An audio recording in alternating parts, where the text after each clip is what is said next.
What's up, everybody? I get a lot of reps, and this goes for my sales leaders, my CEOs as well too. But I get a lot of reps that ask me about how do I implement change from the bottom up. If I've got an idea for something, but my boss has an idea for something else, and I think for all my leaders out there, this is for you to think about the controls or the mindset you're setting for your team, because a lot of your teams think, hey, if I want to try something new, my boss isn't down for it. And so if you're on the front lines, this is my sneak kind of tip for all of you on how to make sure this works, right? So like, let's say, for example, you want to test more LinkedIn outreach. Your boss doesn't agree with it. To me, what I have found the most successful throughout my career is to not fight 24/7. Instead, go to my boss. And what I find is, look, most leaders are rational people.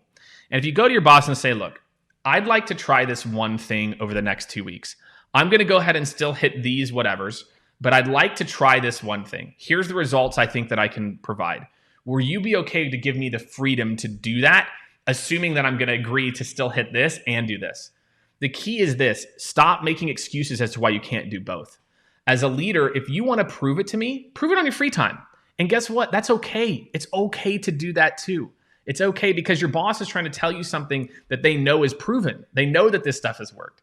And so to me, I think the more that you can get your boss involved and say, look, I'm going to do this, but I want to try this. And if I'm able to do that, and that's the key, always lay out, if I'm able to do it, then you're going to let me do this. Don't say, let me try it and we'll figure it out. Get them to lock in early. And so for all of my leaders out there, I want you to flip this on its head. I want you to encourage your people. Here's what I need from you, but I want you to spend 10 or 15 minutes, you're just experimenting, trying weird new shit, figuring stuff out.